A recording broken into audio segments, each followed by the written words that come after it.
Thank you. Well, that's better than the 15 other texts I got this morning. People go into long detail of why they can't be here. Like, I'm not. It's fine. You're not in trouble. I just want to tell you. Okay.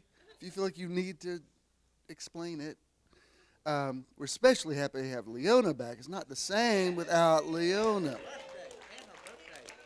And today is her birthday. Of course she was born on 7/7.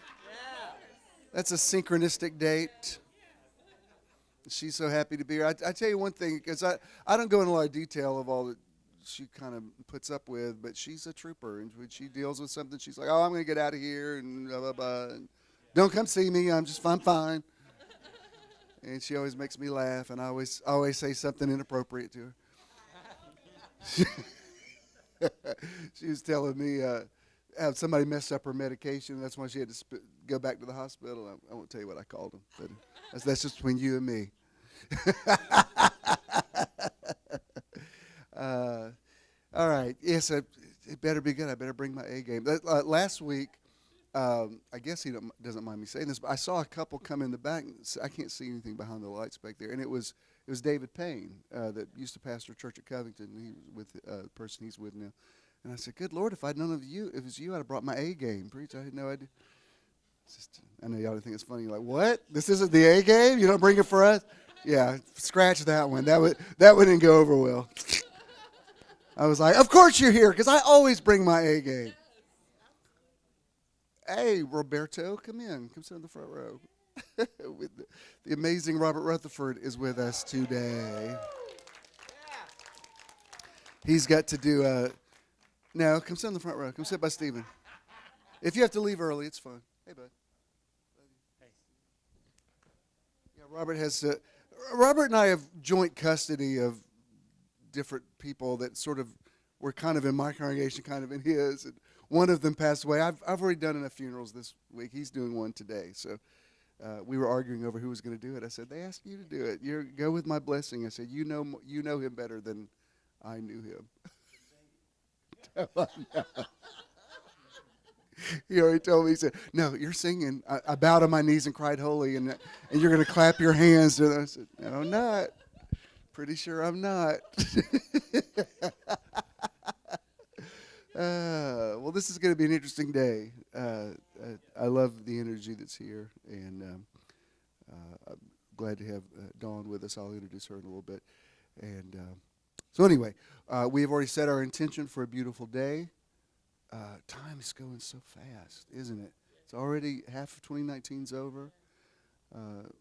We ran the Peachtree this week. What's your name? Ken. Ken wore his T-shirt.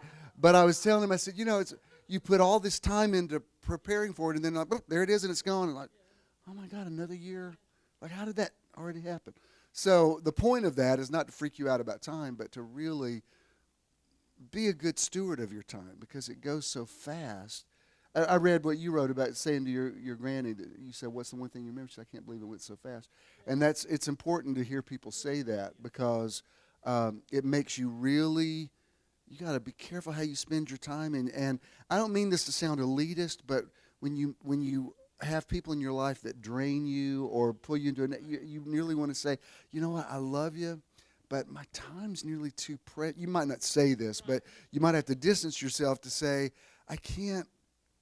Time's going too fast to waste a whole afternoon with the drama you're going to pull me into or whatever. And I'm here if you need me. I love you, but I can't. I just can't. I mean, really, you have to, at a certain point, you have to become a steward over your own time and just say, I can't wait. Afternoons are too precious now. A whole day, a week, or whatever, they're going by too fast, and you don't get one back. So I'm gonna have to be happy today. I don't have time to be. Oh, Lord. Wellington, would you keep an eye on Inez, please? And she's on the road with Leona, so that's an unusual synergy there. Anyway, I better get started. We're in agreement for a beautiful day. Let's go ahead and start this for the YouTube audience, please. Hello, and welcome to Metron. Metron means measure and sphere of influence, and we want to help you find your Metron. Through motivation, enlightenment, transcendence, renewal, outreach, and networking. We're excited to have you here today and hope you enjoy the service. Good morning and welcome to Metron. Metron people, give the YouTube audience a big hand. We're glad that you're here wherever you are streaming. And we'll welcome the podcast audience in a little bit. But it's a beautiful day in July of 2019. And we're glad that you're here and you've survived earthquakes and pestilence and all the other crazy stuff that's happened this week.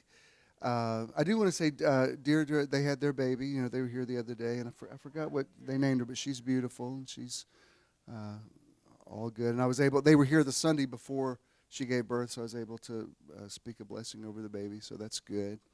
And, you know, Chandra's mother's service was this week. Larry just texted me, he said she's still in a quiet time, but it was very powerful.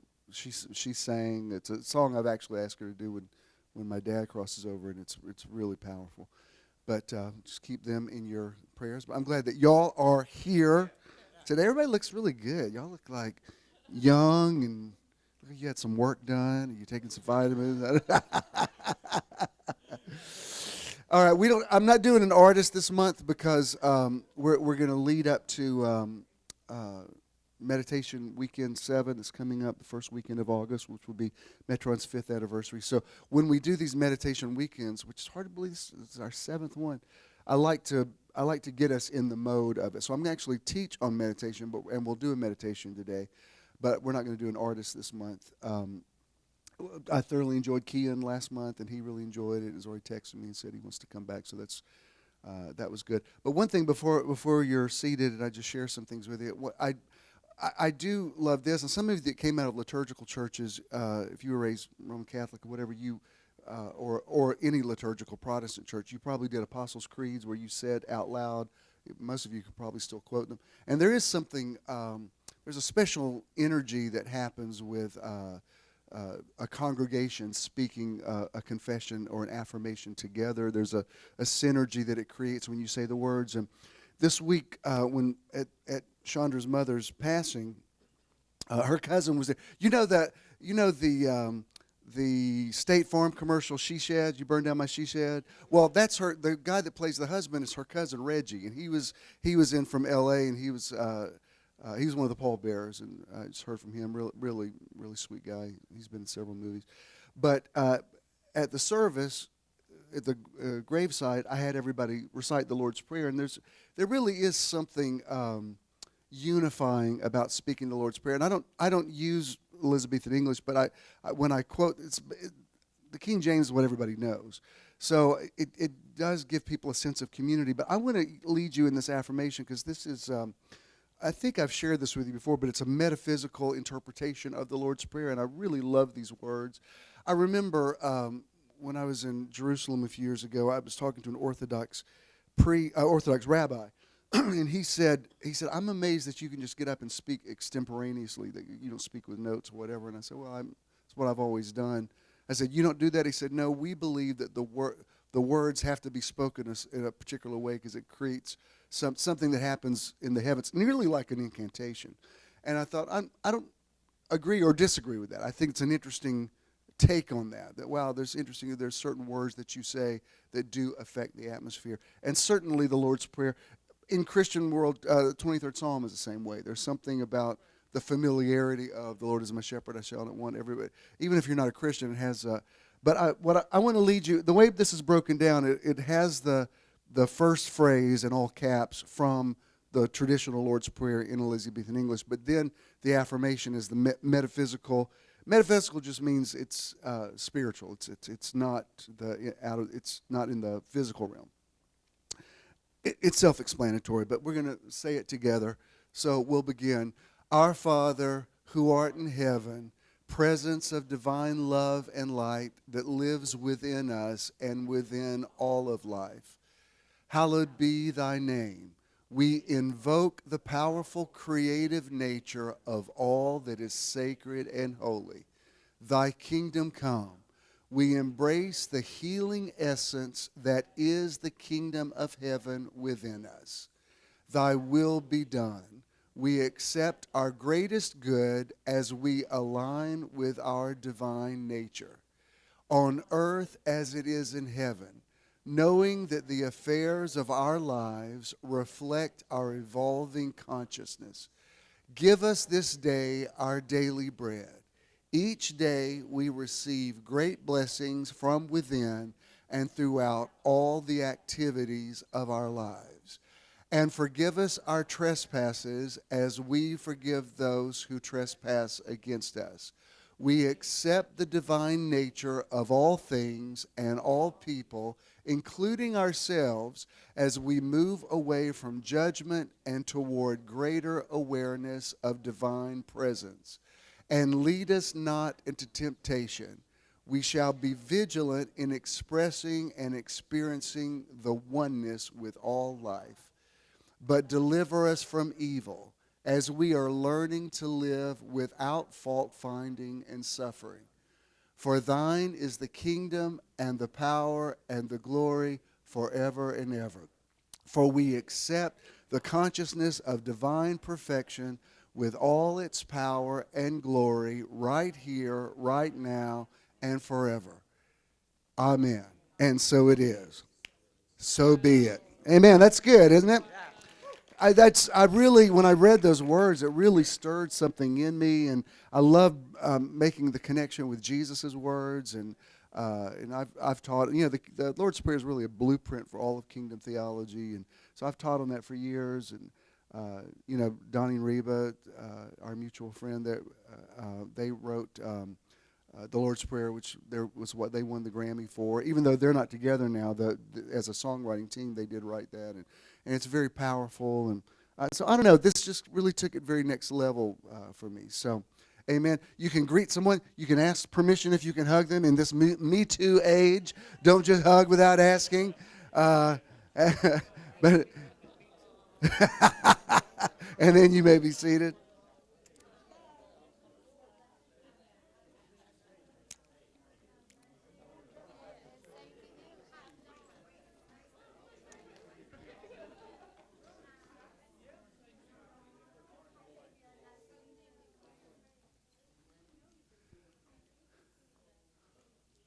Hey, Doc. Beautiful, beautiful, beautiful. Glad you were all here today. With as many texts as I was getting this morning, people tell me why they weren't going to be here. I wasn't sure anybody was going to show up. So sometimes by the 10th or 11th tags, I'll ask Ken, like, are you coming this morning? I just want to make sure, like, wonder should I get dressed or whatever. He probably would just like to sit and be quiet, but I can't possibly let Robert Rutherford be in the house without at least coming to greet you and saying something. And, I've told you this before. What's the math? If we met in 1981, we're coming up on 30-something, close to 40 years of knowing each other.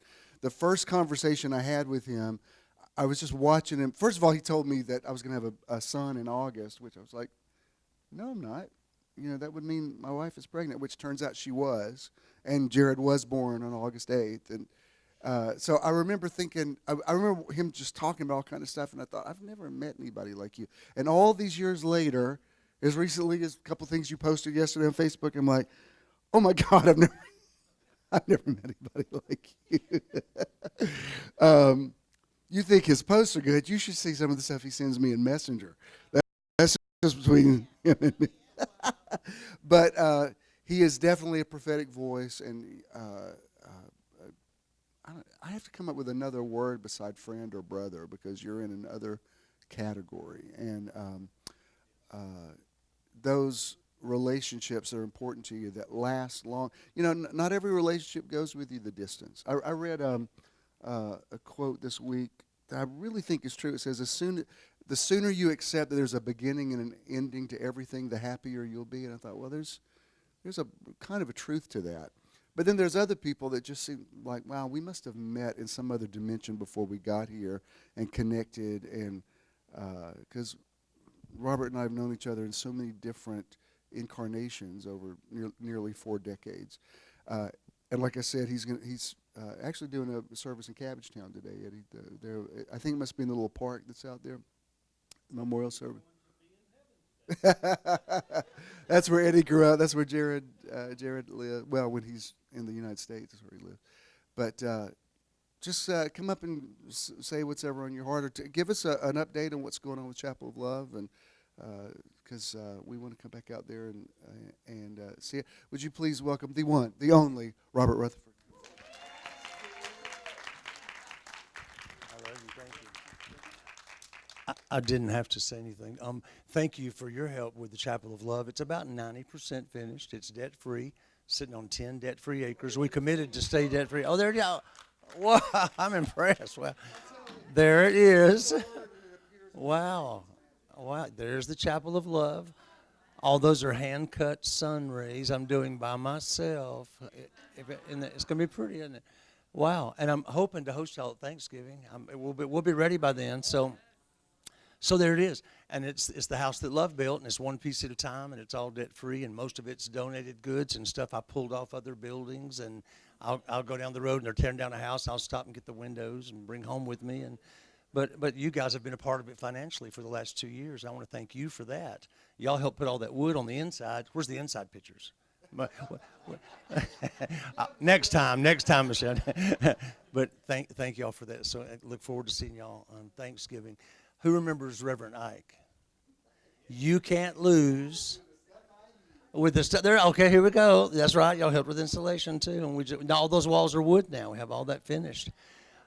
My family was coming this morning, but we were out real late last night, and it just wasn't working out. But Adam says hello. He's 18 months old. Some of you breathed for Adam when he was a baby who could not breathe on his own. We adopted him knowing that he was a multi-special needs child who was probably blind, probably deaf, probably brain damaged, none of which is he. He's smarter than any of my other kids were at 18 months old. Maybe we're all brain damaged. But I saw somebody last night at a fireworks show that we went to, and they came up and they said, "Oh, how is Adam?" And I said, "This is Adam. I'm holding him." And they're just like, "You're kidding." And they said to me, "Prayer is powerful." And I said to them, "Yes, it is." I saw somebody else about 30 minutes later who is a Wiccan. It's a young man, but he's a witch that I know. And he came up and he said, "Is that Adam? I see him on Facebook. Is that him?" I said, "It's him." And he said, "Spells are powerful." And I said, "Yes, they are. They are so powerful," etc. When Adam was born, I purposed in my heart to never pray for him. And you're thinking, wow. I just decided I'm not praying for this kid because everybody kept saying, "Oh, we're praying for him. You got to pray for him." I said, "Well, I'm not going to pray for him." But I spoke what I believed he was and is and ever shall be every single day. I spoke it over his life. I talked to him. I explained to him who he was. But I never asked anybody out there or in here to do anything for him. Just an experiment with a human life. Happens all the time. He has outgrown every single thing they said was wrong with him without any prayer, without any anointing of oil. Yet, thousands of people were praying. So it might have been their prayers. But I heard Reverend Ike, believe it or not, in the middle of the night the other night, I'm flipping channels, and there he is. And he says, "You can't lose with the stuff that I use." And it occurred to me that I thought it was Reverend Ike. It's us. This is just great. I'm so impressed. This is great. Look at that. There's baby Adam, 1 pound and 2 ounces at birth. For those of you that don't know, he was born premature. The mother was a crack addict, meth addict, and the hospital called and said, this baby's going to die before the night's over. It's just sad to see a baby die alone. Would you guys just come and just be with the baby when he crosses over? And the rest is his. I mean, he looked like that. He was 11 inches long, 1 pound and 3 ounces. I went down. He had tubes in every part. He had 2 level 4 brain bleeds, a liver cyst, 5 blood transfusions, all in the first few days of his life. But I reached in and I rubbed his little hand, and he grabbed my finger and my heart at the same time. He grabbed me. And I said, "Little buddy, if you'll fight to live, I'll fight to be your daddy." And he squeezed my finger. And I told the nurse, she said, "He didn't squeeze your finger. He don't have the power to squeeze it." I said, "Okay, we're in agreement, though." And I went every day, almost every day, to sing to him and tell him who he was and tell him about fishing trips and ball games and great things we were going to do in the future. And look at him. Isn't he beautiful? The mom abandoned him. She was high on meth when she had him. She left the hospital. There never was a dad. I'm thinking he might be brown. But we're not sure. We're going to do Ancestry.com one day and find out. He's got beautiful teeth with a slight gap. Robbie Joe says he is Stacey Abrams' love child. But he is absolutely, absolutely full of love. I love him so much. But the truth that I used to make fun of, Reverend Ike is right. He says, you can't lose with the stuff that I use. I don't care what you're using. You're not going to lose with it. And I'm using something different maybe this time. I'm not confessing and possessing and blabbing and grabbing and anointing and praying and begging and pleading. And I'm doing it differently. But guess what? You can't lose, because this is my path that I'm on right now. And it works because I am. And we are. And wherever you are, I respect you today. I went through this thing where I was elite. And I knew more. I was more enlightened than other people. And therefore, I could make fun of the ones who were still stuck where I used to be. But they're not losing either. That's just where they are. And you can't lose with the stuff that I use now. And they're not losing. They're where they are and who they are. And look at this boy. And thank you. Thank y'all for breathing for Adam. He couldn't breathe for a long time. And we breathed for him. We'd take 10 deep breaths. And I'd put on Facebook, please breathe for Adam. I slept with this child. I've never slept with a baby ever. Refused to. But this one, my crib, his crib and my bed were like this far apart because I had to watch his oxygen machine all night long. 3 hours is the most I've slept in 18 months. He still gets up every 3 hours. But after so long laying there, I just put him over here and snuggled him. And I could feel when he quit breathing. I could shake him or blow in his face. And everybody in the world was breathing for Adam. And guess what? Collectively and through prayers and incantations and whatever else anybody did, 2060, this is your president. Thank you. It's an honor to be here, and you're going to have a son in August.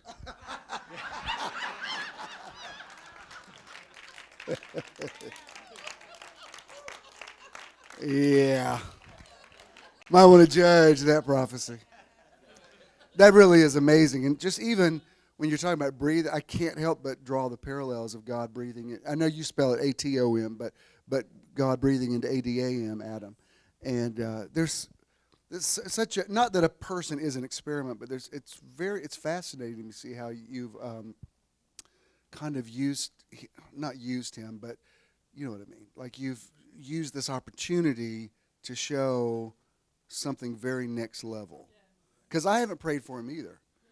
I haven't said in the name of Jesus one time, whatever. And I'm not against that. I'm just saying that's not where my head is right now. And I think that's very mature to let people pray if that's where they're at.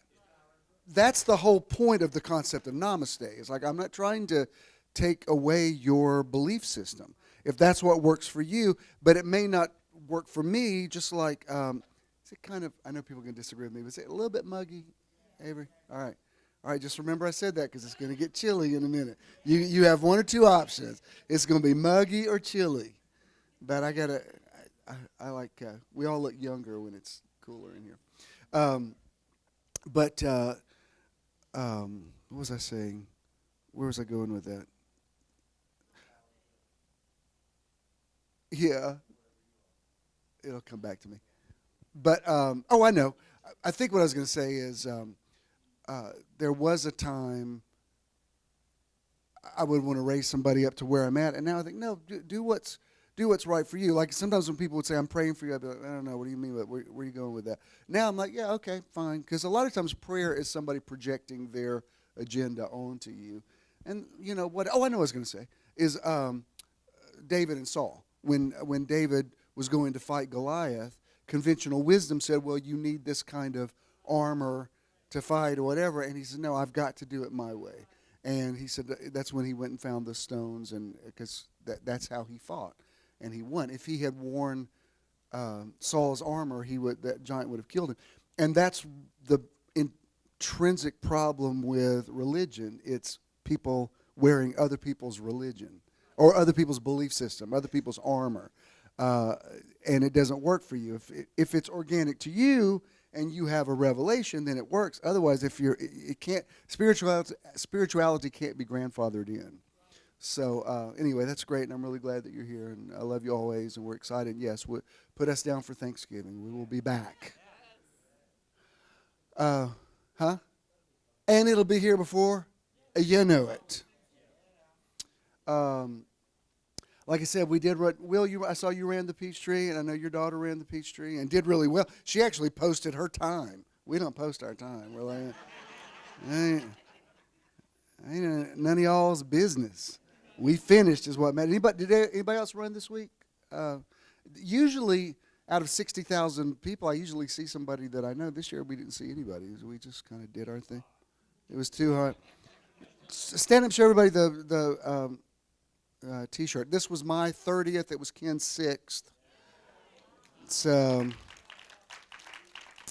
the first year I ran it, it was their 20th anniversary. This week it was their 50th anniversary, and it's kind of I didn't repost it. It was in my memories, but I posted a couple of years ago that the Peachtree has kind of become a metaphor for continuity in my life because there's so many other things from my past that don't exist anymore, that they were seasonal. And that's this one thing that's just kind of become, the last several years I wasn't even planning on running it because we end up paying too much for it to get a number because we get it, you have to meet somebody like it's like a drug deal. You meet somebody in an alley and with price gouging.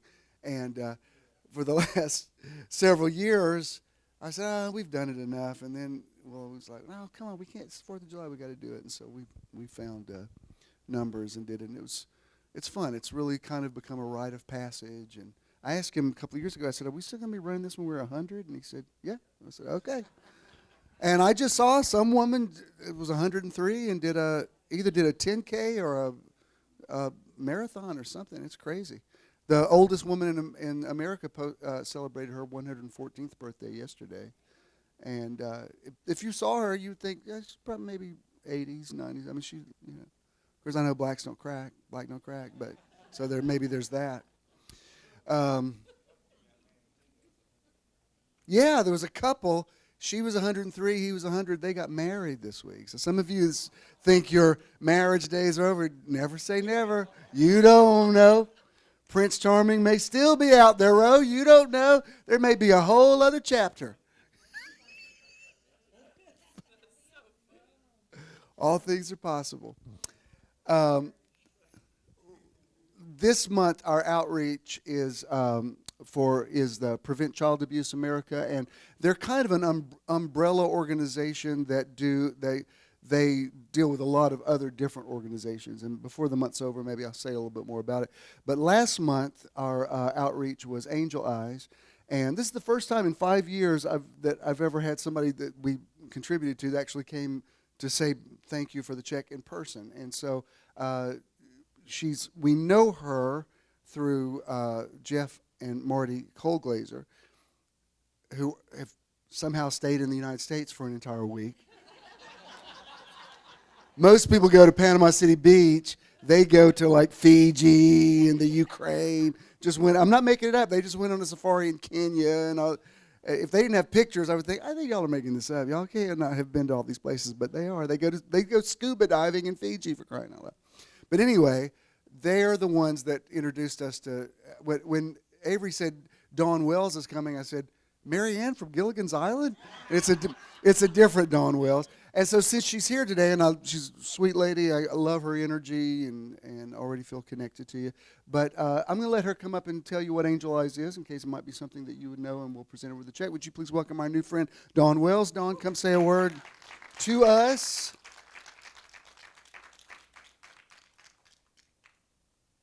Welcome. And we've already Yeah, he tried to shake my hand. I'm like, no, I'm a hugger.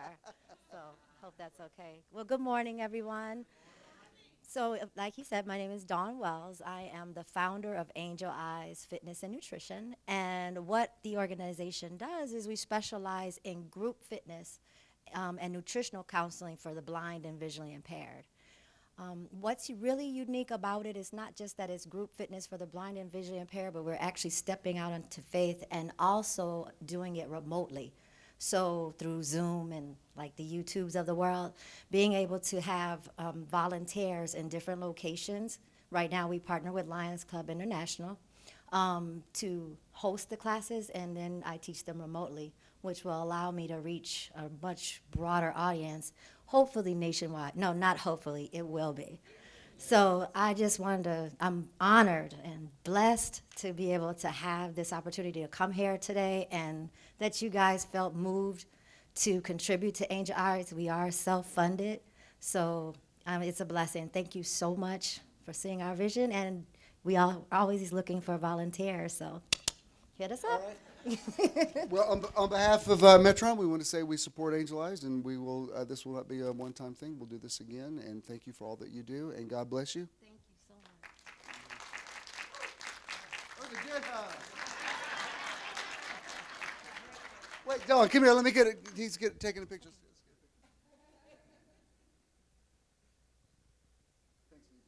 Thank you, Don.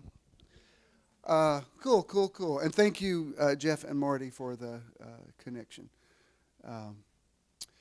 Good. I like the energy today. It's good, isn't it? See? Phew. Eddie walked in today and said, "This better be good today." I'm like, oh my God. I want to remind you that we're coming up on our Meditation Weekend 7. It's going to be in Jekyll Island. Which, thanks Francis for letting me know. I know they've been filming Walking Dead there on Driftwood Beach, but they're through with that, so we won't have it. I wasn't worried about it anyway, but it's nice to know that we're not going to have a conflict with that. That means we will not be here in the theater on August the 4th.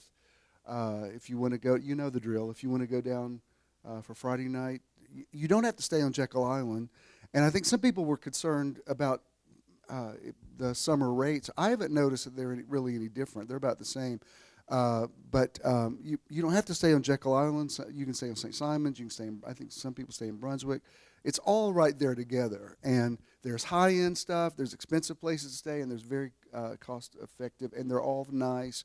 There's nothing trashy on Jekyll Island. So even if you go, if you're on a budget, you'll still be in a clean, nice place. And the island is close enough that everybody's, nobody's that far away from the beach.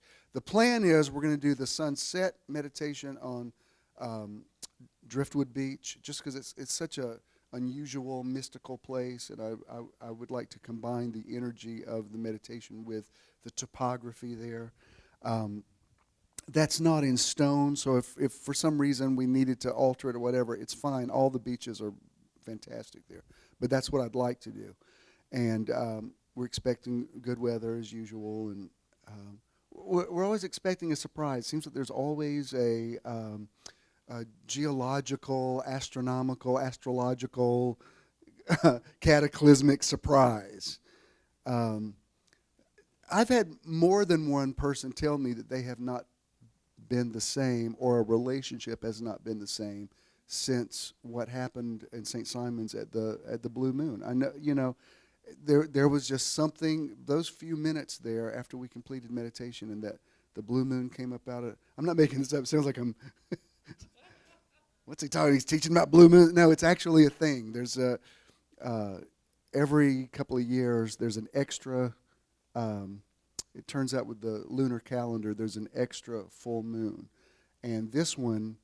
I've never seen anything like it. We know it's not moving, but it looked like it was moving. It's like it rose up off the horizon, and it was ginormous. And so anyway, I don't know what's going to happen in Jekyll Island, but it's going to be very, very good. So I hope that you all can be there. Jekyll's not so far that you couldn't, in theory, drive down and back. I mean, it would be a lot of driving in a day, but you could do it. But if you want to come stay Friday and Saturday night, if you just want to come Saturday or whatever, but we will be there and be celebrating, hard as it is to believe, the 5th anniversary of Metron. Last year we celebrated the 4th anniversary on St. Simon's. So that's definitely the wave of the future. And I'm still, the vision is still materializing. Is where is this going with the meditation and whatever? But this is definitely the trajectory that I'm on. And I believe you all get it, and I think we're going to open up some new understanding of it today as we start this series. Let's see, was that everything I needed to announce? Mm-hmm. Oh, yeah, the year of living your best life. That was Carl last week. Carl, okay, well, scale to you, looking good. And that was we drove down yesterday to Juliet, Georgia, to where they filmed Fried Green Tomatoes. And that's where we ate. That was a vegetable place. We had to wait. If you go, it's cool. But don't go on a Saturday at lunchtime on 4th of July weekend. Here's a travel tip for you. It was fine. We weren't in a hurry, so it was fine. And we walked around and we looked at things and talked to people. But just for future, if you go, it's worth the trip. And then we came back and watched the movie last night. So we were seeing all these places we had just been. So that was cool. But yeah, that's it. And so that was fun. And go back to see that's Charles' son, Oakland. He was in a glow run? And he's on the beach with somebody else today. What the heck is going on with your kids? They're like my kids. They're everywhere. Yeah, he ran the Peachtree. Now, has he run it before? Wow. How old is Oakland now? He's 14. Charles has 4 really exceptional kids, and Aaron, I don't know. They're not still homeschooled, are they? Or are they? They've done homeschool and public school, which my kids did that. My kids kind of did everything. So I think they did public school, they did Christian school, they did private school, they did homeschool, they did, I don't know what the School of Hard Knocks. But tell Oakland I said congratulations. I'm proud of him. Anyway, that's if you don't know what that is, the hashtag there is Year of Living Your Best Life 19, and that's anything that you do. I was previously doing a different theme each week. Now I want you to find your own what works for you, and whatever is your best life, then you post that. And we did eat some fried green tomatoes. We had those before, and they are good. They're hot. They got a kick to them, but they're good. And some people say, well, I didn't think you liked tomatoes. I don't like raw tomatoes. I love ketchup, marinara sauce, salsa, Bloody Marys. Love all that stuff. I just don't like a raw red tomato. And I know, don't tell me it's unsouthern. Don't you challenge my southernness. But I do like fried green tomatoes. They are really good. So that was good. Maybe we went to the river there, and I posted a picture, and Keith said, "You're planning our next retreat?" I said, "I like the way you think, McWhorter. I'm always spying out the land. Who knows where we may be?" I'm always drawn to bodies of water, and when I see them, I think, this might be an interesting place to. It has a shoreline or a beach or whatever. So I believe that is everything. So thank you for, Yeah. That's. I don't think I'd ever seen the movie. Although it's actually a really Fannie Flagg. You remember Fannie Flagg from? She's gay. Her real name is Patricia Neal, but because of the famous actress Patricia Neal, she changed her name to a stage name. Y'all are too young to remember this, but back in the day, she used to do her stand-up thing was imitating Lady Bird Johnson, and it was hysterical. It was very, very funny. But she was in a relationship with the author Rita Mae Brown for a long time. Anyway, they kind of like with The Color Purple, they sanitized the lesbian relationship and made it into a very strong friendship. But when you see the movie last night, I'm like, that's gay. But anyway, it was kind of, I don't know how many metaphors you can use, but that's a movie about 2 girls. But whatever it takes to get it made. That's why I tell people that hear me quote The Color Purple. I'm like, if you read the book, let me give you a disclaimer. It's real sexy. It's not the movie. Hollywood sanitizes them a little bit. But anyway, it was cool to watch the movie after just having been there. It's hour and a half from here, so the other side of Forsyth. The plan was, because we've also wanted to go to Buckner's. I don't know if you've ever been to Buckner's, but I've never been there. But it's kind of like a Smith House thing or a Bee's where they do the Lazy Susan. So the plan was, I said, why don't we make a day of it? Because we wanted to go to Buckner's, and Jackson's not that far. So while we're down there, we'll just kind of chill out, and then we'll go have dinner. But after we ate there, I was like, oh God, I don't think we can eat anymore. We may or may not have stopped by the Varsity and gotten a chicken salad sandwich on the way back in. That was several hours later after we had walked around Jarrell Plantation and seen all of that. So there's that. All right. I don't want to spend too much time teaching today, but because I do want to go into a meditation. But I want to hold this diamond up of Revelation and move it a little bit and let the light catch another facet. So if we're ready for the podcast, people. Welcome to the Metron Live podcast, coming to you live from Metron in beautiful, historic Atlanta. Metron people, give the podcast people a big welcome. And podcast people, thank you for your feedback. It really means a lot. It really means a lot to Charles, means a lot to me. So thank you for being in the 21st century and being a part of the podcast generation. This isn't technically a podcast, as in most of them are, like with they do interviews and that sort of thing. And at some point, I may do that. We should do a podcast together. We got to figure out the one I did. I don't know if you heard the one I did with John Scott, but those of you that are listening, I'm talking to Robert Rutherford. He's the one I did with John Scott the other day. I thought Rutherford and I should do one of these where we can just do it through FaceTime, and it would be logistically a lot easier, and it seemed to work out fine. So let's talk about that. But I do want to, I'll call it a series, and I'll give it a title, and the title is Meditation in the Mind of Christ. I think I've used this title before, but I want to go back in and use this part of it again.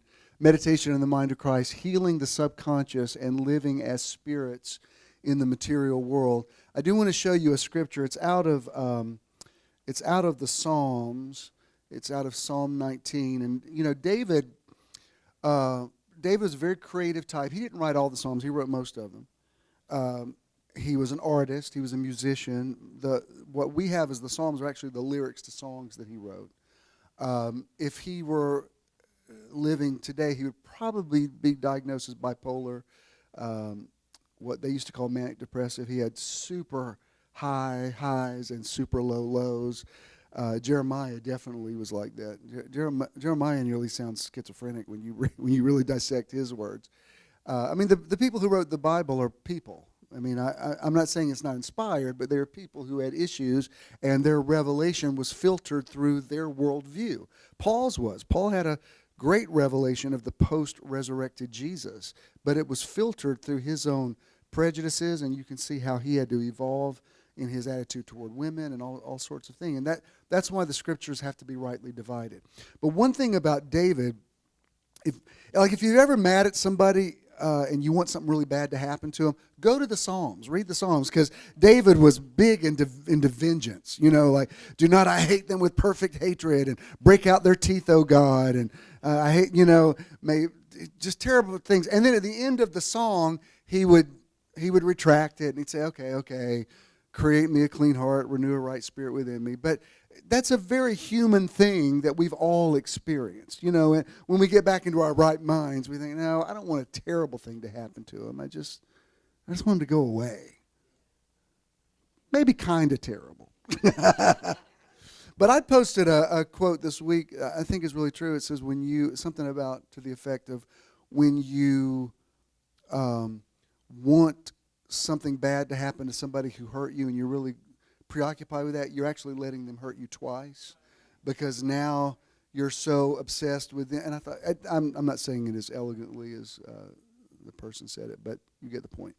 Anyway, David said something that I think is something we can all relate to, and it's in Psalm 19, verse 12. This is in the Amplified Classic. He says, "Who can discern his lapses and errors? Clear me from hidden and unconscious faults." King James says, keep me back from secret sins and presumptuous sins or secret faults. And what I think is interesting about this isn't, I'm not teaching this to try to get us to live in a sinless way that pleases God, because I don't even think that way anymore. I believe that we're perfect. I believe God never was mad at us. I believe the reason Jesus came to die on the cross is because people who came out of a blood sacrifice background needed a touchstone to feel righteous, and so he was touched with the feelings of our infirmities, and that's why he was wounded for our transgressions and bruised for our iniquities, not for God, but for us, so that we could identify with it. God speaks to Adam and he says, who told you were naked? He could just as easily have said, who told you were fallen? The fall was our perception of being alienated from God. In the New Testament, Paul said you were alienated from God in your minds, not in reality, but in your minds. And the problem with most religion is it keeps people in a state of alienation consciousness.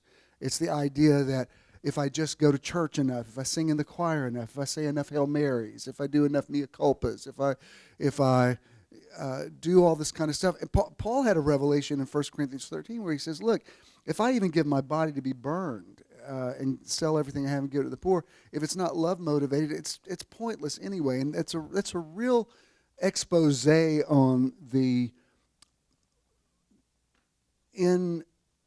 ineffective, impotent ability of religion to make us right with God, because we already are right with God. I was able, at Chandra's mother's service this week, I was able to say, I said, look, I don't want to argue with you all about hell and all that kind of stuff, but I can just tell you this, we all came out of God and we're all going to end up back in God. I don't know all the details of how that works out. Don't ask me about Hitler and Gaddafi, like I don't have all the answers to that. I just know that there is something even higher than our concept of God, and that's love. And John, the Apostle John tapped into that. He said, let that abide in you which you heard from the beginning. And in that context, he was talking about love.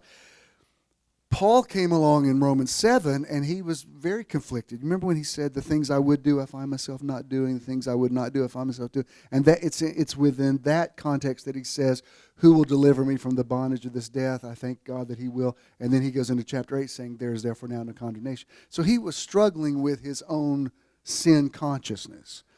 What David is saying here, David kind of didn't have a lot of sin consciousness. He could beat up on himself a little bit, but David was he was very comfortable with his sexuality.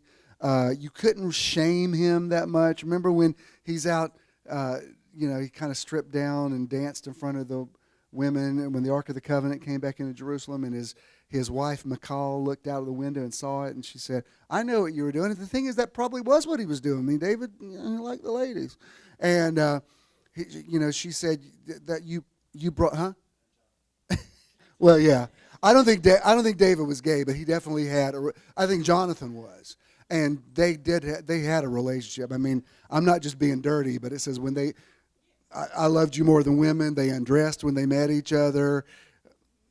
I mean, come on, fried green tomatoes, Jonathan. It's not rocket science. It was funny. Thursday we were running the Peachtree. They've got bands and DJs set up all along so that you're hearing music the whole time. And they play YMCA a lot. And it's so funny because everybody sings YMCA. You see, like, these big cops are out there and all these, like, real butch, totally straight guys. And they're all doing YMCA. Y'all, what? The Village People were gay? A little bit. Little bit. It's just funny what people choose to see and not see, but that's a different teaching. Anyway, what I like about this, when Michal saw that David didn't retract it. He said, "Oh well, next time I'll just take everything off and dance." And if you follow the narrative of the story, Michal is the one that gets stricken with barrenness. It's not like God backs up her judgmentalism, And David, as he's dying, this sounds like somebody I'm related to. As he's dying, he says, he's I'm an old man, I'm chilly, I need a young nubile woman to sleep in the bed with me to warm me up. I mean, can you believe he actually sold somebody on that idea? You're like, really? You couldn't get a dog, you couldn't get a heating blanket, a hot water bottle. We couldn't just turn up the heat. Like, nah, I need a chickie. And he just, believe me, I know people that were like that to their deathbed, and you kept waiting for them to say, I regret everything I've done. They're like, no, I enjoyed every bit of it. Like, okay, that's between you and God. I can tell you this, it's a waste of time to judge other people. You might as well you follow your own conscience and let other people work out their own salvation with fear and trembling. If it's wrong for them, that's on them. Oh, that was some good preaching. Come on now. But what I like about this, for this content, what's this got to do with meditation? Well, let me show you this Joe Dispenza quote, and then I'll go back and refer to this. Dr. Dispenza says, meditating is also a means for you to move beyond your analytical mind so that you can access your subconscious mind. That's crucial since the subconscious is where all your bad habits and behaviors that you want to change reside. Now, you go back to what David said. He said, who can understand?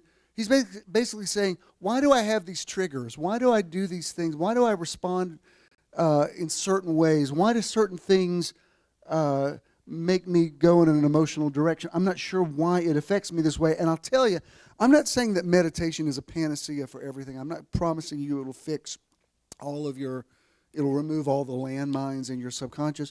What I will tell you, I think that meditation does things that even therapy cannot do, because when you go to a therapist, and I'm nothing against therapy, nothing against life coaching. Doc's a life coach. I call myself one. Basically, I just meet you at Starbucks and talk a little bit. He's an actual bona fide, he's the real deal. And there's certainly a place for that. But then there's other things that just can't be counseled about. They can't be, they can't be completely counseled out of you. There's just some things that are so deeply embedded that you're just going to have to go asymmetrical and find another way to deal with them. I'm not saying not to go to therapist or to life coach or to come to me for counseling or whatever. I'm not saying counseling is bad. I'm saying it can't fix everything. What I've noticed in the meditation weekends is people will tell me, I don't know why, like I started weeping and I don't know why. Like, why did I cry? Or why did I this or that or whatever? And it's because ideally meditation is to get you to a place where you're not thinking. And that's why I'm talking about healing the subconscious. The subconscious can't be counseled, really. Not completely. I was thinking about it this week. I was looking at a YouTube thing with Jimmy Carter, who somehow is still alive. What is he, 95? And he just survived brain cancer. I mean, brain cancer at 95.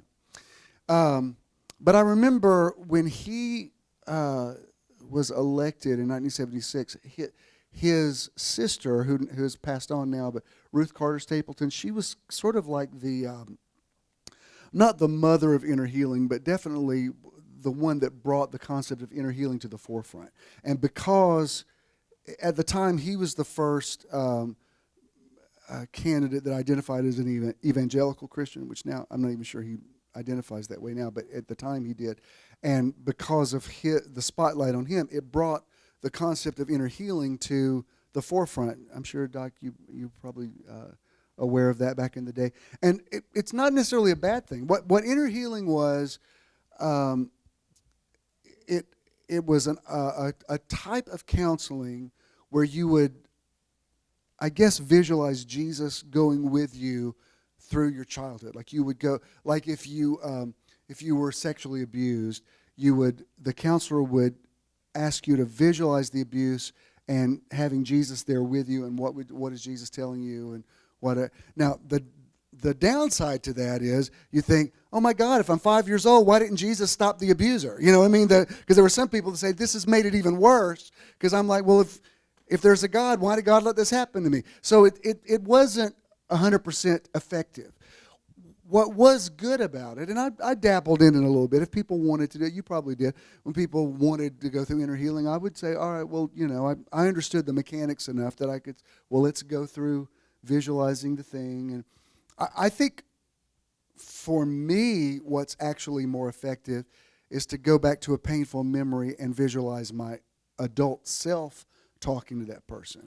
Like, what would the adult you tell that 12-year-old you or whatever? That, for me, is more effective. Nothing against Jesus, but I do like the idea of thinking, what would what would the me now say to the 12-year-old who thought something was wrong with him?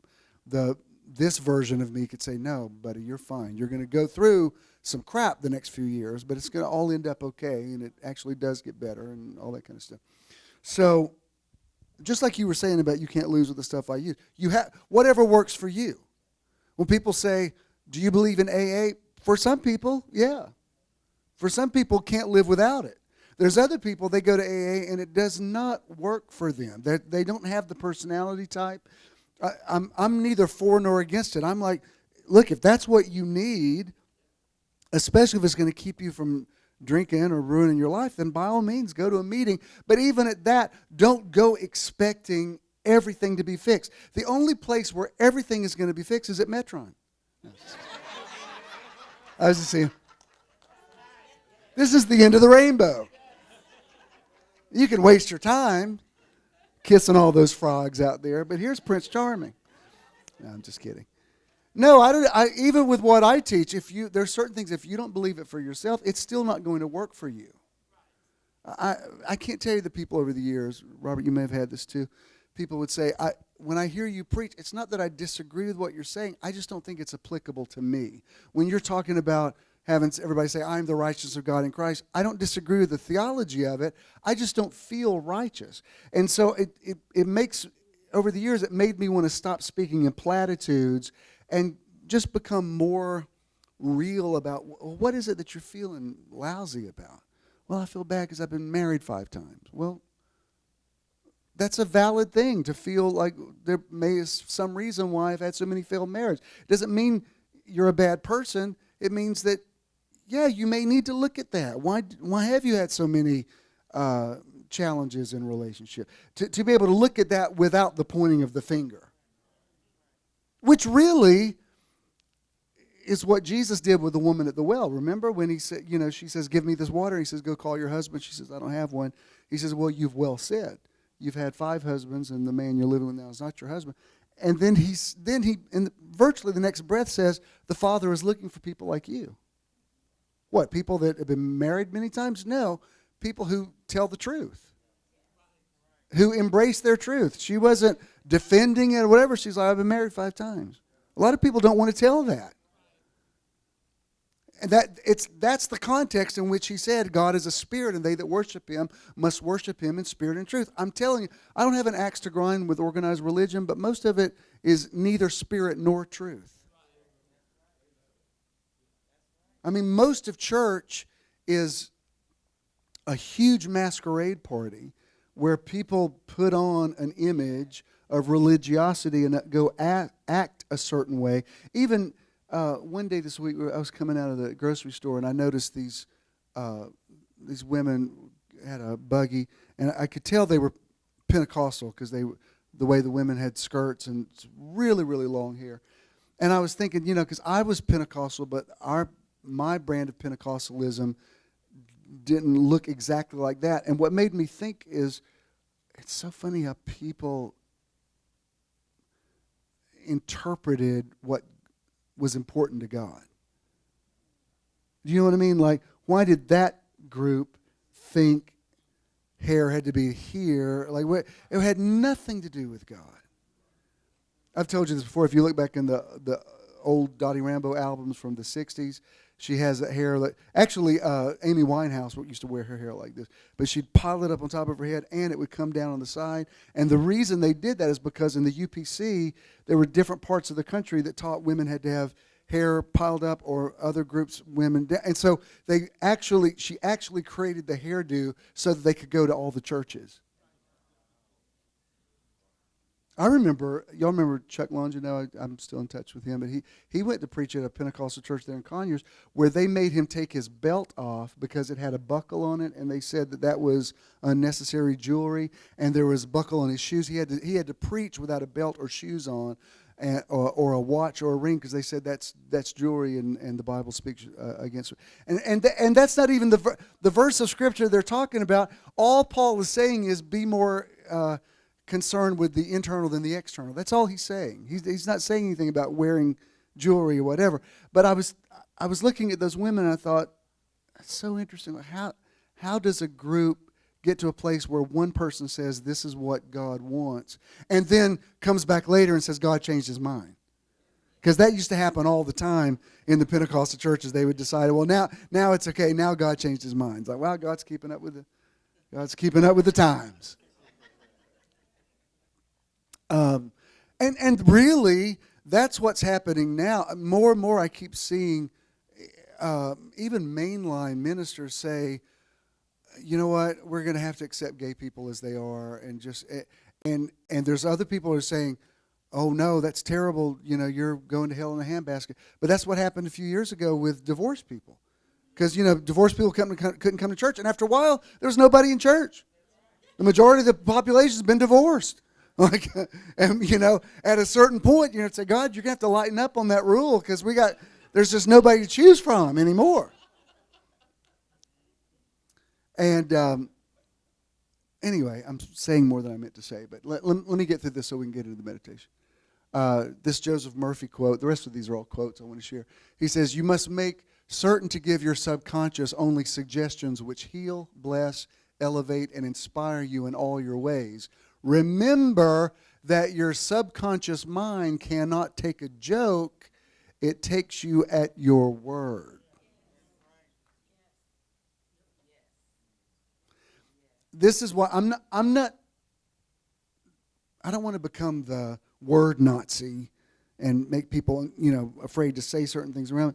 But I hold myself to a particular standard, not in a legalistic way, but there's certain things that even now that I'll say and I think, you know what, I don't like the energy on that. I'm going to take that back. Let me take that back. That didn't feel right. Like what you did. You said, I hope we're going to have, and then you said, no, I know we're going to. I know exactly what you mean. You're not getting down on yourself. You're just saying, I don't want to leave that out there as is. Let me tweak that and take that to the next thing. Now, I'm not going to tell you to do that. You do what works for you. But I tell you, the more you opt out of negative speech, and you hear other people do it, it's like hearing somebody scratch on a blackboard. You're like, oh my God, please don't say that, or don't say that over your children, or don't. Oh. And there's no point in rebuking them because it only makes people double down and resent you. So you have to let people say their crap. But you're just like, oh Lord, I'm not telling you what to do, but can you just listen to this? And even be careful with that, because if somebody's not there's a reason why the Buddha said, when the student is ready, the teacher will come. And if the student's not ready, all you're going to do is make the student more madder. More madder. Anyway. But I like this. Louise Hay, the great Louise Hay said, go ahead. In order to reprogram the subconscious mind, you need to relax the body. That's one reason I like to take you to the beach, because you can relax by a lake, you can relax in the mountains, and we've done both. But there is something about the energy of the beach. I think there's something about the surf. It's so much bigger than you. It forces you to get outside of the parameters of your physicality. It does. You know what I mean? It's like, even this last time when we were in St. Simon's, we sat up there for the morning one, and where I had my chair facing your chairs, and the tide was coming in so fast. I moved my chair like 4 times, and finally I said, all right, I get it. The tide is coming in, because at a certain point it just comes in. And what it said to me is, wow, you better keep your physicality in perspective, because this ocean is big, and it was big before you walked this earth, and it's going to, after you go, it's still going to be, it's, every time I ever go to the beach, first thing I do, even if we get somewhere at night, we check into the hotel, and then I walk out there, and I want to put my feet in it, and I'm just always amazed. I'm like, oh my God, it's still doing it. It never goes off. It goes out, it comes back in. It goes out, it comes back in. I've never gotten over it. It's just amazing to me. And I like this idea of relaxing the body, which is this sentence here is really the main thing I'm teaching about this month. It release the tension, let emotions go, get to a state of openness and receptivity. You are always in change. You are always safe. And again, that's what I like about beach meditations is there's a sense of I can I can lay back on this sand. I can relax. I can sit on the sand. I can what? It's much more disarming than you realize. I mean, if you can go sit on the beach and still be uptight, you need to take something. You know what I mean? If the beach doesn't bring your stress level down a little bit, you're way too stressed. Because there's something, and if that doesn't work, order a drink and sit on the beach. You're not driving. You know what I mean? If that doesn't work, you need inner healing. You know what I read so much into another $40 on top of what I already paid, a screensaver thing.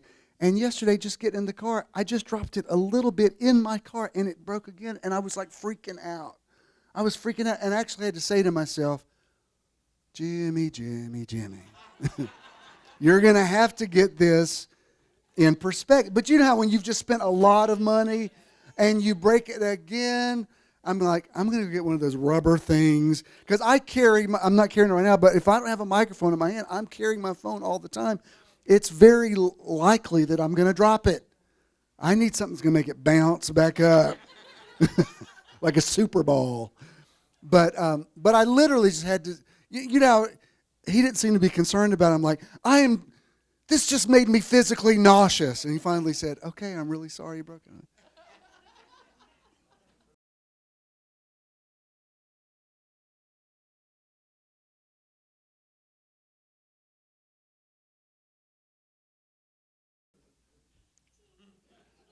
No, that's what you said. I mean, you weren't being insensitive, but it's like I was totally overreacting to it. I was like, all right, it's a screen. What? You can say your part. I mean, it was the lens on there, not the glass. Right. Yes, it wasn't. I didn't actually break the glass. I just broke the lens thing. But even that I hadn't had it a full 24 hours, and that was an extra $40 on top of what I had just spent on the screen. So yes, you're right. But my point is, after we'd had this really nice, relaxing day, I was just like, this is like the worst thing that's ever happened. Because I was being so careful.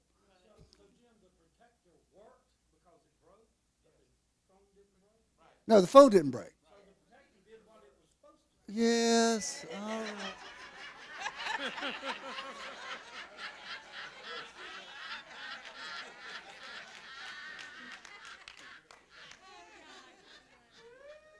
Are you through? Anyway, the point is there are aggravations that need to be acknowledged, but also put in perspective. Like, really, I've had this great day. This extra $40 is going to mess up my day that much? I think if it had been a full 48 hours, I wouldn't have been so upset about it. But yes, your point is well taken. And that's part of what I said to myself. It's like, the phone still works. It's fine. I need to go get the thing. What did you call it? The thing I had before. I need that. Because when I had that before, this never happened. And since when we were in St. Simon's, I went and got this. It's cool. It looks really cool. But it makes the thing so delicate. Yeah, it's plastic. So anyway, lesson learned. But you have to learn self-talk to say, wait a minute, why am I getting this stressed out about this? And then it goes back to, why did this trigger me so much? You know what I mean? Not to get down on yourself, but why would that upset me that much? And this is where I want to take us this month in meditation. Let me finish this up and we'll do it. Bruce Lipton, if you've ever read after him, he's a doctor. You've read a lot of his stuff. He really teaches about changing your DNA and a lot of things that it's a little above my pay grade, you know, like I don't know epigenetics and that kind of stuff, but it's fascinating, the part of it I understand. But he says, if we could get your subconscious mind to agree with your conscious mind about being happy, that's when your positive thoughts work. Which really, you know, when James says a double-minded man is unstable in all of his ways, I really think that's what that means, is when your conscious is saying one thing and your subconscious is saying something different. And this is why, you know, whereas in Jeremiah it says, you've healed the hurt of the daughter of my people slightly, saying peace, peace, where there is no peace. He's talking about ministering to people superficially and not really dealing with what's really affecting people. And, you know, you can become so introspective that it becomes counterproductive. You can't just overanalyze everything. But if there are certain people who make you feel a certain way or certain words that make you feel a certain way, you have to ask yourself what David asked, who can understand his errors? Why is this important to me? Why did I need approval that much? Why did that person mess with me? You know what I mean? You nearly have to go through it sometimes. Like I got a really negative message a couple of weeks ago. It was really out of character. I don't really get them anymore. And I nearly was glad that it happened because it was a touchstone for me to see how far I've come. Because I read it, and Ken said, well, you should write him back. I said, no, it's no point. It's not going to, that's what this person thinks about people like me, and it's just going to waste too much time to say that. What I'm happy about is that I can read it and just say, which there was a time it would have come up in every conversation I had that day. Let me tell you this, you are not going to believe this thing that this person wrote. And I was just like, I nearly felt compassion for him. Like, wow, that's where you're at? That's what you think reality is? And I was, in a weird way, grateful that I had the chance to experiment with it. Like, wow, I've really come a long way. And I think a lot of that is because of meditation. All right. I think this is a meme I want to show you. I've shared this before, but I love it. Every cell in your body is eavesdropping on your thoughts. And I would also say every cell in your body is eavesdropping on your words. But the thoughts that you think are just affecting every system in your body. You need to understand ingratitude is bad for your health. Fear is bad for your health. Worry is bad for your health. We've been so concerned about it, the spirituality of it. No, it physically affects you. I mean, I've visited people in the hospital that I know worried themselves to death or grieved themselves to death or died of a broken heart. I've seen it over and over and over again. And you're right. All the prayer in the world isn't going to fix that. That's why when I go visit somebody that's terminal, even, last Sunday, I left here and went to visit Mario. I had a very emotional visit with him. He didn't even, he really didn't even recognize me. I mean, it affected me emotionally enough that Betty was comforting me, and I was like, no, I'm supposed to be. But then that night, after we left, we went to my parents, and she texted me, and she said, we're having to take him to the emergency room, and they're saying to notify family, which she may not even want this out there, but I've already said it. So I said, do you need me to come back to the hospital? No, I just wanted you to know. Okay. Well, as of today, he's still alive. I mean, I texted her yesterday. I said, what's going on? They're giving him a lot of fluids or whatever. And I said to him in his state, I said, Mario, you're a fighter. And I said, this is what I want to believe for. If you want to fight, I said this to him in his state, then we're pulling for you. We want you to, I mean, he's 83, but he's a young 83. And I said, and if you're tired and want to go to the other side, we allow you for that as well. I think that's such a realistic way to pray. Instead of putting your mojo on people, to say, some people you need to let them go. And other people, you need to fight with them. And you have to locate what do they want. Because sometimes you can pray in selfishness. No, I need them to stay. Well, maybe you need to locate what do they want. But I can tell you, all the prayer in the world isn't going to change somebody's subconscious. And that's where prayer is not a negative thing. It's a limited thing. And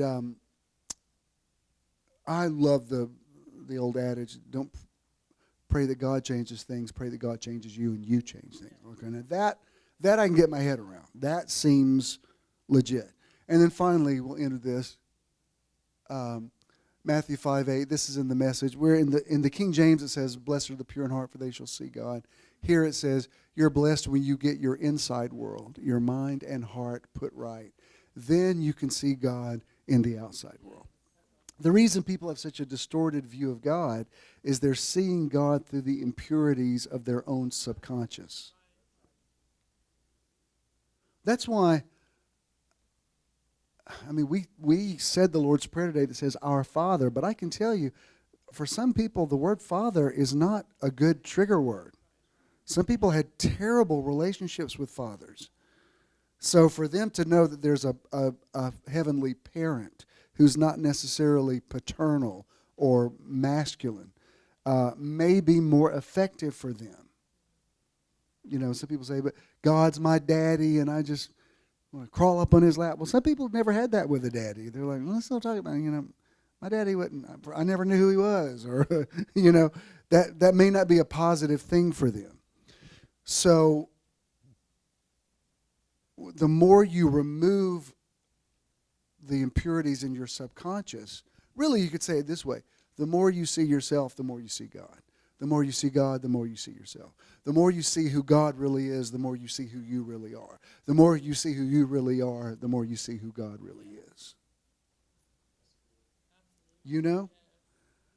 Because all of these presupposed ideas, I mean, think about this, and then we'll move to the next phase. Jesus goes and chooses these 12 disciples who all have issues. And he doesn't try to change them, and most of them don't seem to have changed all that much. I mean, he seems to have just, you know, one of the last things we see Peter's still cussing and cutting people's ears. He didn't seem all that evolved. You know what I mean? And the point is, God just loves you like you are. Not only loves you like you are, he made you like you are. And furthermore, I think the thing that you think is wrong with you is the thing that's actually right with you. You just have to learn how to manage it.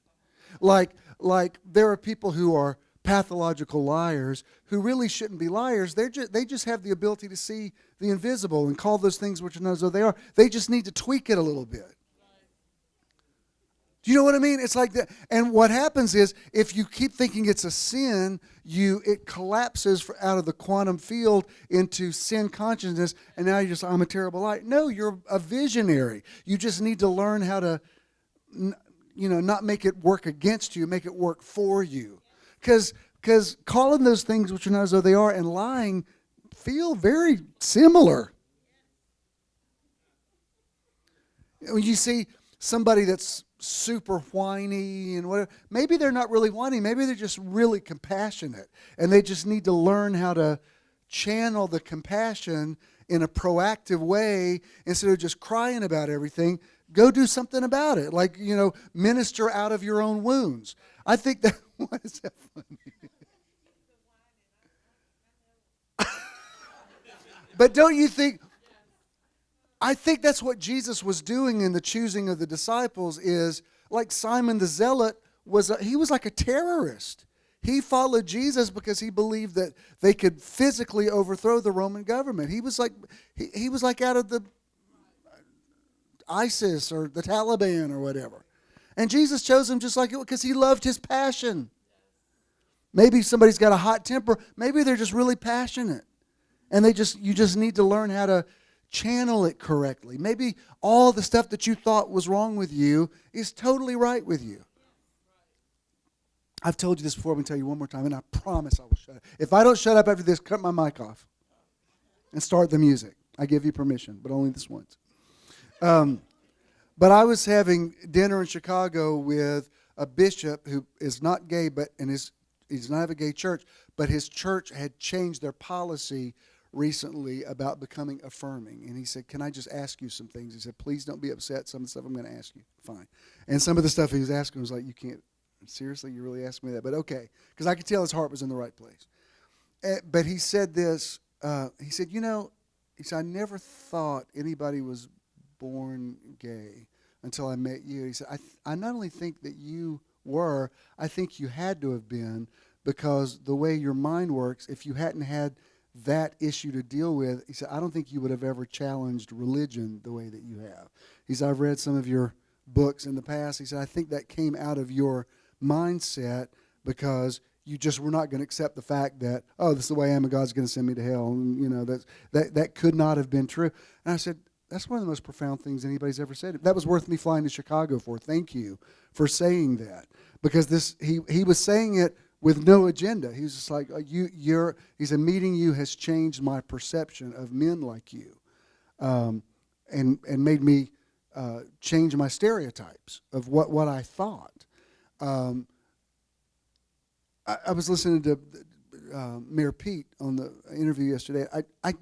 I can't imagine he would be elected. I don't see that. But if nothing else, he's changed people's perception of what a gay man is. It's like, thank you for just showing another face. Nothing against all the other typical stuff that you see on TV. I mean, that is a part of it. But it's just nice to see this side of it too. And on behalf of the gay community, thank you. Thank you for being smart and intelligent. And he's got some issues with the black community. He's got to figure that out. But there's a lot of work in a diverse world that has to be done. But the point is you see God when you realize what you thought was wrong with you is actually what's right with you. All right. Now, did you get anything out of this today? All right. We're going to be meditating all month, so we're probably going to do about a 10-minute one. But let's just bring the lights down. If you've never done this before, feel free to participate with us. You don't have to, but I'd love for you to. As Charles starts the music, if you'll sit up straight, put both feet on the floor, empty your lap.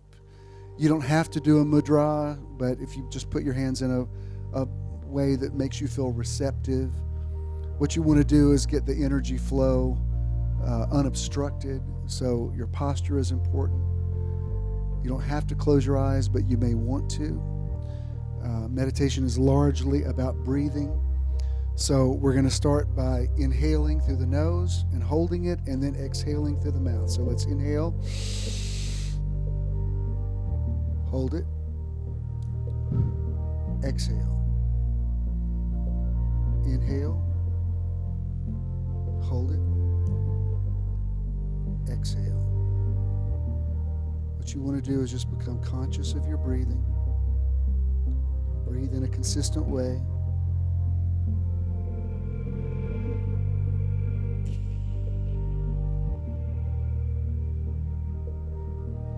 You can bring the music up just a tiny little bit. Just a little bit. That's good right there. There's so much agreement in this place. Most of you can get there in a few breaths. Most of you are probably already entering in, but let's just breathe.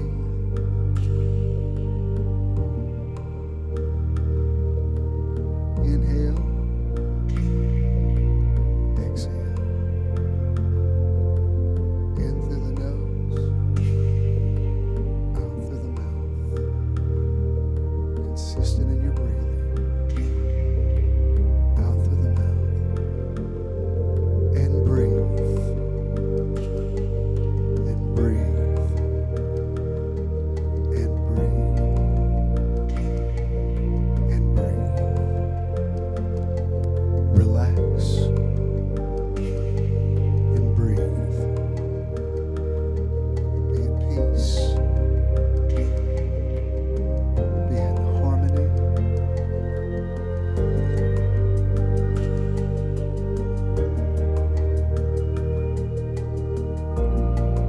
Scripture, breath and spirit are used interchangeably.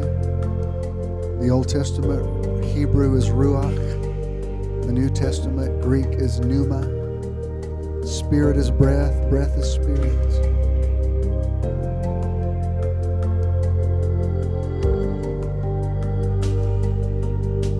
We're going to remove our thoughts.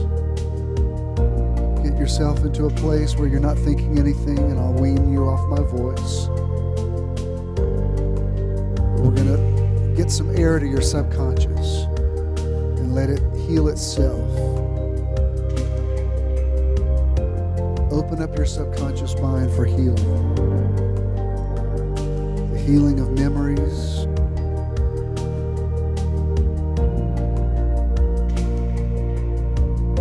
The healing of brokenness.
child meditate.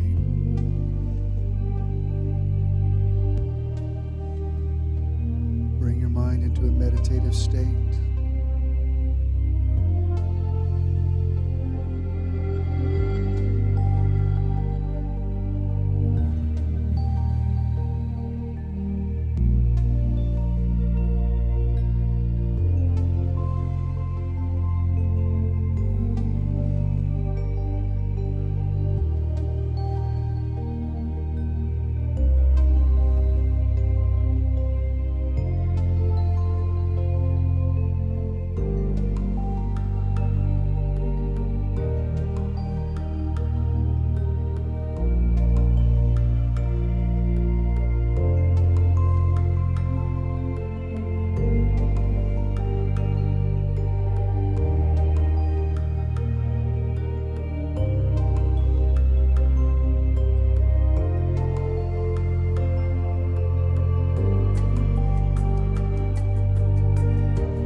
Couple more deep breaths, and then you can open your eyes.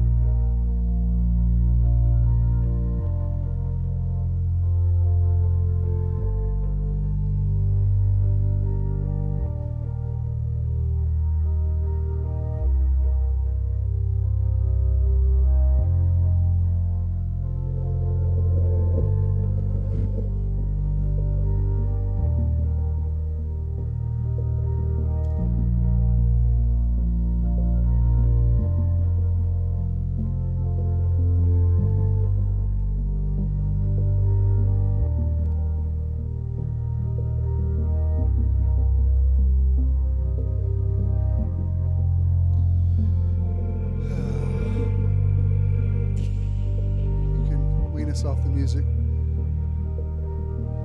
Let's all stand. It's beautiful. I was trying to get a picture of this.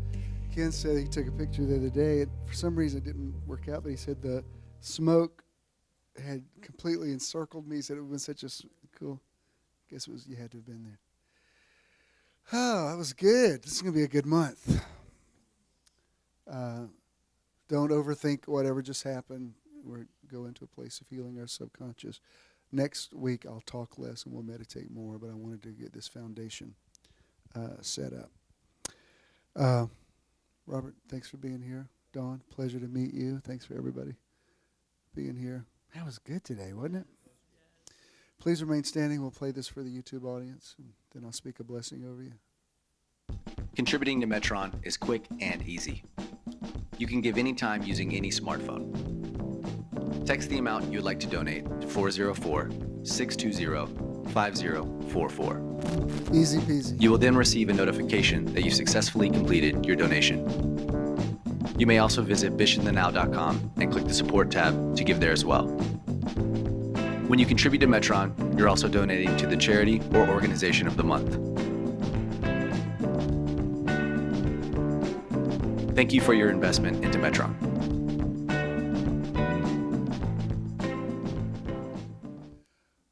If you have a check, make it to JESM, and Danny will receive that. If you have cash, just pay it forward, pass it on. You might want to, if you have cash, give it to Robert. Robert drove all the way in from Eatonton today, and he's probably not going to be paid for this funeral today. So, I would be pleasantly surprised if you are.